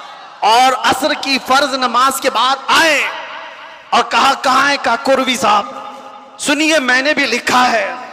मोहसिन साहब ने कहा, आपने कब लिखा? कहा असर की सुन्नत और फर्ज के बीच जो वक्त मिला था उसमें मेरे जहन में जितने आए मैं सुना दूं, सुनाने लगे। वो सरवरे किश्वरे रिसालत जो अर्श पर जलवागर हुए थे, नए निराले तरफ के सामा अरब के मेहमान के लिए थे। जियाएं कुछ अर्श पर आई कि कंदीलें सब झिलमिलाई, हुजूर खुर्शीद क्या चमकते, चिराग मुंह अपना देखते थे। पूरे मेराज का वाकया कैसे लिखा, वही है अव्वल, वही है आखिर, वही है जाहिर, वही है बातिन। हुजूर के बारे में क्या कहते हैं, वही है अव्वल, वही है आखिर, वही है जाहिर, वही है बातिन। अब सुनो पूरे मेराज का वाकया। आला हज़रत कहते हैं उसी के जलवे, उसी से मिलने, उसी से उसकी तरफ गए थे। सुभान अल्लाह। उसी के जलवे, उसी से मिलने, उसी से उसकी तरफ गए थे।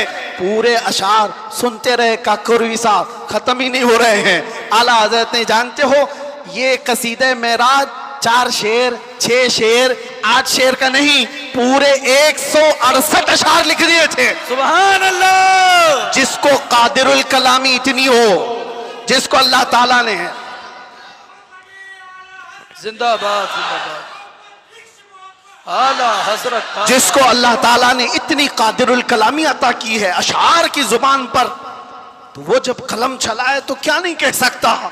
नानपारा वाले साहब से भी कहा ठीक है कलम चलाता हूं, वो नवाब साहब की शान में लिखवाने आए थे। बरेली का इमाम लिखने लग गया, वो कमाल हुस्न हुजूर है कि गुमान नक्श जहां नहीं, यही फूल खार से दूर है, यही शम्मा है कि धुआं नहीं। या रसूल अल्लाह तेरे आगे यूं है दबे लचे फुसहा अरब के बड़े बड़े, कोई जाने मुंह में जुबान नहीं, नहीं बल्कि जिस्म में जान नहीं। करूं तेरे नाम पे जान फिदा, न बस एक जान दो जहां फिदा, दो जहां से भी नहीं जी भरा, अरे करूं क्या करोड़ों जहां नहीं। आला हजरत लिखते गए किसकी शान में, बारगाह मुस्तफा में। आपको पता है एक शेर की तशरीह करने में 4 घंटे लग सकते हैं, वो कमाल हुस्न हुजूर है। आला हजरत कहते हैं हुजूर का हुस्न ऐसे कमाल का है कि गुमान नक्स जहां नहीं, यानी बुराई का गुमान भी जिसमें नहीं है, ऐसा हुस्न है। यही फूल खार से दूर है। वैसे तो तुम झूम जा रहे हो, समझे कि नहीं क्या पता, यही फूल खार से दूर है। आला हजरत कहते हैं अरे हुजूर की जात ये ऐसा फूल है जिसमें कांटा ही नहीं, हक है। यही फूल खार से दूर है। और जो भी चिराग देखो धुआं देता है कि नहीं देता। और आला हजरत कहते हैं यही वो शम्मा है कि धुआं नहीं। वाह वाह वाह, सुभान अल्लाह सुभान अल्लाह। धुआं तकलीफ पहुंचाता है और मेरे आका की शम्मा ऐसी है यहाँ धुआं नहीं निकलता, परवाने आकर जान देते हैं। सुभान अल्लाह। यही शम्त ही नहीं, चीजों पर भी वो कमांड हासिल कर चुका है। जानते हो दरियाए नील सूख जाता था हर साल, मिस्र का एक दरिया है, लेकिन जब इस्लाम वहां आया, अम्र बिन आस एक सहाबी हैं, मिस्र फतह हो गया, तो वहां मिस्र के जो जाहिल लोग थे क्या करते थे, 16 साल की जवान खूबसूरत लड़की को जुलूस में घुमाते थे और ला करके उसको ज़बह कर देते थे। दरिया नील में उसकी बलि चढ़ाई जाती थी और फिर उनका अकीदा ये था कि दरिया का पानी ऊपर आ जाता था, और होता भी था। जब एक लड़की की बलि चढ़ाई जाती तो पानी ऊपर आ जाता था, हर साल का रिवाज था। लेकिन जब इस्लाम आया, दरिया सूखने लगा, तो लोगों ने आकर के अम्र बिन आस रज़ी अल्लाह अन्हु से कहा हमारा तो मामूल है कि हम एक 16 साल की जवान लड़की को जुलूस में लाकर ज़बह करते हैं, तब ये दरिया नील का पानी मौजे मारेगा। उन्होंने कहा हरगिज मैं तो इसकी इजाजत नहीं दे सकता। कहा तो फिर सारे प्यासे मर जाएंगे, पानी की शदीद किल्लत हो जाएगी। अम्र बिन आस ने, जानते हो, खत लिखा किसको, अमीरुल मोमिनीन उमर इब्न खत्ताब रज़ी अल्लाह। नाम सुनते ही रोंगटे खड़े हो जाते हैं जी, सच बताता हूं। खत आया तो आपने पढ़ करके हालात का मुशाहिदा किया, फिर क्या किया जानते हो, उमर इब्न खत्ताब रज़ी अल्लाह तआला अन्हु ने जो हल बताया वो बहुत अलग है। 2 खत लिखे, एक हजरत अम्र बिन आस को कि तुमने जो लोगों से कहा वो बिल्कुल सही कहा, इस्लाम इसकी इजाजत नहीं देता, किसी की बलि चढ़ाना, किसी की जान लेना, किसी का खून बहाना, तुमने जो किया वो सही है। और हजरत उमर ने कहा एक और खत मैं लिख रहा हूं दरिया नील के नाम पे। वाह। आज तक आपने सुना कोई दरिया को भी खत लिखा हो? सुना है? हाँ, अगर सुना हो तो सिर्फ मोहम्मद अरबी के गुलामों ने किया है।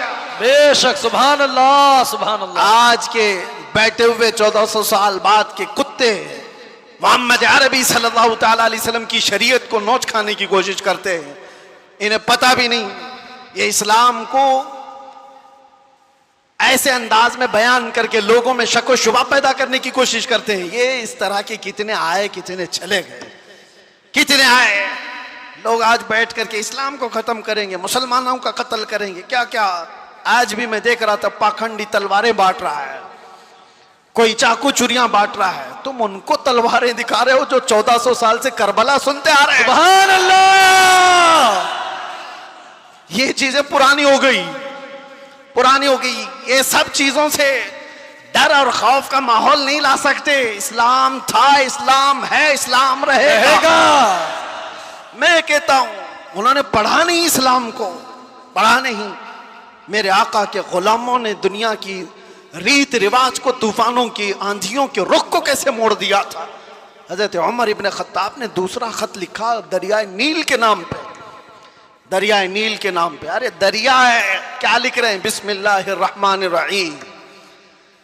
ऐ दरियाए नील, उमर इब्न खत्ताब रसूलुल्लाह का गुलाम तुझसे कहता है, अगर तू अपनी मर्जी से बहता है तो तेरे पानी की हमें हाजत नहीं, अगर अल्लाह की मर्जी से बहता है तो उमर तुझे हुक्म देता है कि अभी बह जा।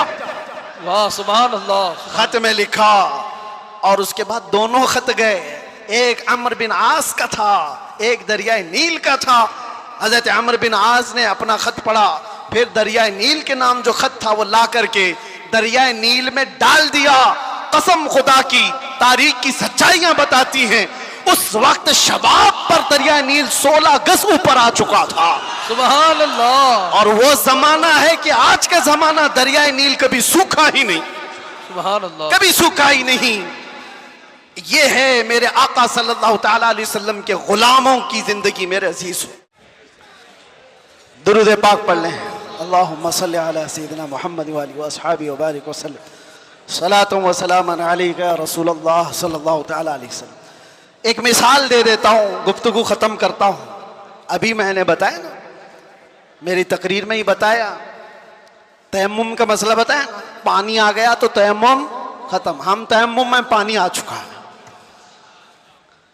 मेरे अजीजों, एक चीज़ जो मैं देख रहा हूँ काफ़ी देर से, मस्जिद की जितनी वसाअत है, आप बैठे हुए हैं, जो खड़े हैं शायद उनको अंदाज़ा नहीं, 1.5 घंटे से वो खड़े हैं, 1.5 घंटे से, उधर वाले भी इधर वाले भी तकरीबन।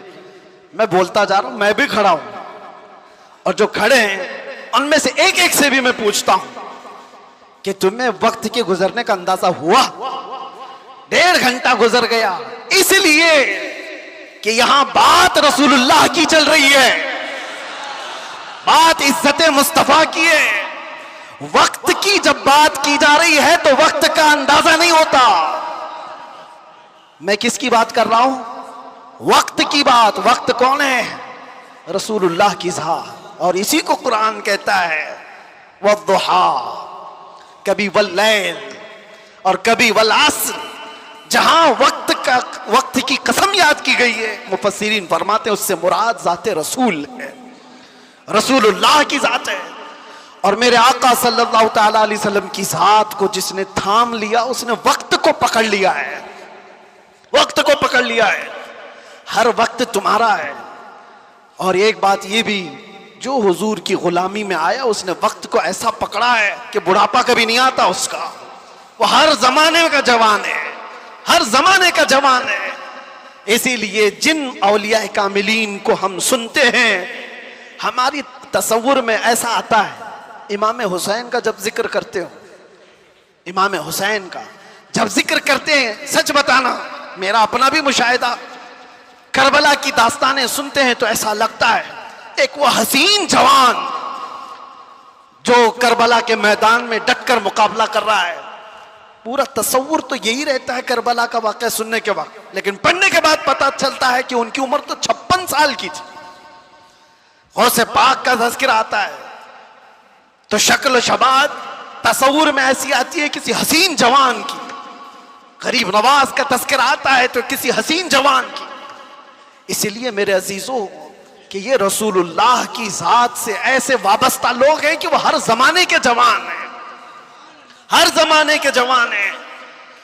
और दूसरी बात, एक तो हर जमाने का जवान है और उसका जिक्र कभी पुराना भी नहीं होता, कभी पुराना नहीं होता। आप बरसों से मस्जिदों में आ रहे हैं, अभी मैं अगर आपके सामने पढ़ूं मुस्तफ़ा जाने रहमत पे लाखों सलाम, शमे बज़ में हिदायत पे, आज भी पढ़े जाते हैं, हमने हजारों बार सुना होगा, लेकिन ये सलाम कभी पुराना नहीं लगता, कभी पुराना। और मैंने अपनी तकरीरों में कितनी बार आला हजरत के उन अशार को तिलावत के तौर पर पढ़ा होगा। आला हजरत फरमाते हैं, बुझ गई जिसके आगे सभी मशालें, शम्मा वो लेकर आया, सारे अच्छों में अच्छा समझिए जिसे है उस अच्छे से अच्छा, सारे ऊंचों में ऊंचा समझिए जिसे है उस ऊंचे से ऊंचा। अरे कौन देता है देने को मुंह चाहिए, देने वाला है सच्चा। ये वो अशार है, हम बार बार पढ़ते हैं, मजा तुम्हें क्यों आ रहा है?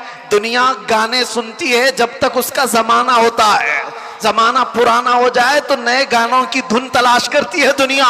लेकिन बारगाह मुस्तफ़ा की मदह सराई ऐसी है, अभी मैं अगर कहूँ वो अहसनु मिन कलम तरक़त आइनी व अजमलु मिन कलम तलिदिन निसाउ खुलिक़त मुबर्रअम मिन कुल्लि ऐबिन कअन्नक क़द खुलिक़त कमा तशाउ। अरबी के अशार है। किसने कहा था? हस्सान बिन साबित ने। कब कहा था? 1400 साल पहले। क्या कहा था? या रसूल अल्लाह, आपसे ज्यादा हुस्न वाला मेरी आंखों ने देखा ही नहीं। सुभान अल्लाह। देखा नहीं, हो सकता है कहीं होगा, तुमने नहीं देखा। सवाल ये है ना, तुमने नहीं देखा होगा, कहीं और होगा। दूसरे शेर में हस्सान बिन साबित ने कहा, वाजमलु मिन कलम तलिदिन निसाउ, ऐसा नहीं कि मैंने नहीं देखा, आपसे ज्यादा हुस्न वाला किसी माँ ने जना ही नहीं। सुभान अल्लाह। यह अशार पुराने लगते हैं, बार बार पढ़े जाते हैं। बलगल उला बिकमालिही कशफत दुजा बिजमालिही हसनत जमीउ खिसालिही सल्लु अलैहि। जो मदह सराई किया मेरे आका की, उसने वक्त की नब्ज को पकड़ा है, वक्त को थाम लिया है। और वक्त हर जमाने का उसका है, उसका वक्त है। अगर कोई हमसे आकर के पूछे गरीब नवाज का कौन सा वक्त था, हम कहेंगे नादान, 800 साल पहले नहीं, अभी उनका ही वक्त है। सुभान अल्लाह। है या नहीं? आज भी उनका ही वक्त है। कोई अगर कहे 800 साल पहले के थे, 700 साल पहले के थे, नहीं, वो राजे महाराजाओं की तारीख में कहा जाता है इतने पहले के थे। गरीब नवाज तो आज भी हैं। इसीलिए करबला के वाक़े को समेटते हुए एक शेर जो मशहूर है फारसी का, क्या कहा जाता है? शाह अस्त हुसैन। फारसी आती है? नहीं आती, लेकिन शेर याद है। शाह अस्त हुसैन का मतलब क्या है? फारसी में समझा देता हूं। फारसी में अस्त और बूध दो लफ्ज हैं। अस्त का मतलब है, बूध का मतलब था। समझ में आ रहा है? अस्त का मतलब है और बूध का मतलब। शेर देखो आप, शाह अस्त हुसैन, बादशाह है हुसैन। या ये कहा जा सकता था शाह बूद हुसैन, बादशाह था हुसैन। नहीं, वो बादशाह कोई और था होगा, लेकिन हुसैन बादशाह। शाह अस्त हुसैन बादशाह। अस्त का लफ्ज आया है। शेर कहने वाले ने यही कहा कि बादशाह है। एक तो शाह है और एक बादशाह है, दोनों में फर्क है। शाह सुल्तान को कहते हैं, बादशाह सुल्तान बनाने वाले को कहते हैं। दोनों है हुसैन। अस्त का लफ्ज बता रहा है कि वो हमेशा, उस हर जमाना उसका है, हर वक्त उसका है। जो बात मेरे मुस्तफा की किया, जो वक्त को थाम लिया, हर जमाना उसका, हर वक्त उसका। इसलिए तुम इस नुक्ते को समझ जाओ। और इसीलिए आखिर में मैं ये कहूंगा, आला हजरत ने जाते जाते हमें ये समझाया था, जो इस नुक्ते को समझ जाएगा। एक गारंटी आपको बताता हूं, एक गारंटी, बहुत सारे मुसलमानों को ये तो खौफ होना ही चाहिए। आज हम हैं, अल्लाह ने हिदायत पर रखा, मौत का क्या पता कि किस हालत में आएगी। जाएंगे दुनिया से, ईमान होगा, इस्लाम होगा या नहीं होगा, क्या पता। कोई गारंटी लेगा किसी की? कोई नहीं। किसी की कोई गारंटी नहीं। औलिया इकराम इस बात से डरते भी थे, आखिरी वक्त कैसा आएगा पता नहीं। अरे कितने तो ऐसे हैं बोलते हैं हम तो तैयारी में हैं, जब वक्त आएगा तो कलमा पढ़ लेंगे निकल जाएंगे। क्या पता तुम ऐसी हालत में गए कोमा में, जुबान हिलने की भी ताकत नहीं रह गई। क्या पता उस वक्त कैसे हादसात हो जाए, मुसीबतें, और तुम तकालीफ से घबरा करके पता नहीं इनकार कर दो। ऐसी चीजें हमने देखी हैं, इसलिए किसी को पता नहीं। लेकिन एक बात है, आला हजरत फरमाते हैं, एक गारंटी है, दुनिया से तुम जब जाओगे तो इस्लाम के साथ जाओगे। वो चीज मैं दे करके जाता हूं, वो है वक्त को थाम लेना। आला हज़रत फरमाते हैं एक चीज है, अगर वो करते रहोगे तो दुनिया से ईमान के साथ ही जाओगे। वो क्या है? उन्हें जाना, उन्हें माना, उन्हें जाना, उन्हें माना, ना रखा गैर से काम। होगा क्या? लिल्लाहिल हम्द, मैं दुनिया से मुसलमान।